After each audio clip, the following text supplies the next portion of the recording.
Nellore rural నియోజకవర్గం 23వ division పడార్పల్లిలోని KSR water plant అధినేత కోటంరెడ్డి సుధీష్ రెడ్డి దాతృత్వాన్ని చాటుకున్నారు. తన పుట్టినరోజు నాడు నెల్లూరు నగరంలోని పలువురు పేదలకు అన్నదానం చేశారు. శుభకార్యాలలో డబ్బును వృధా చేయకుండా నిరుపేదలకు తన వంతుగా భోజనం ప్యాకెట్లను పంపిణీ చేసినట్లు ఈ సందర్భంగా కోటంరెడ్డి సుధీష్ రెడ్డి తెలిపారు.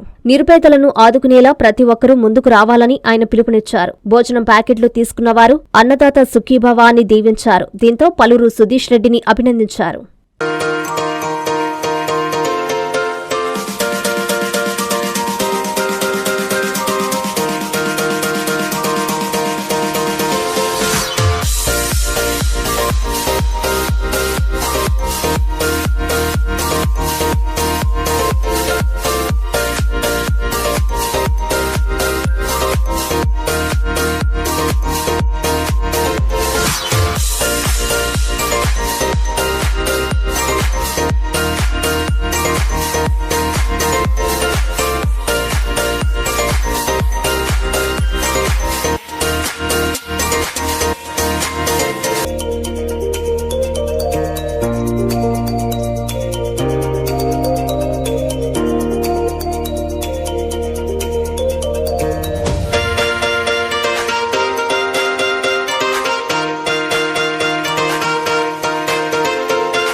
రాష్ట్ర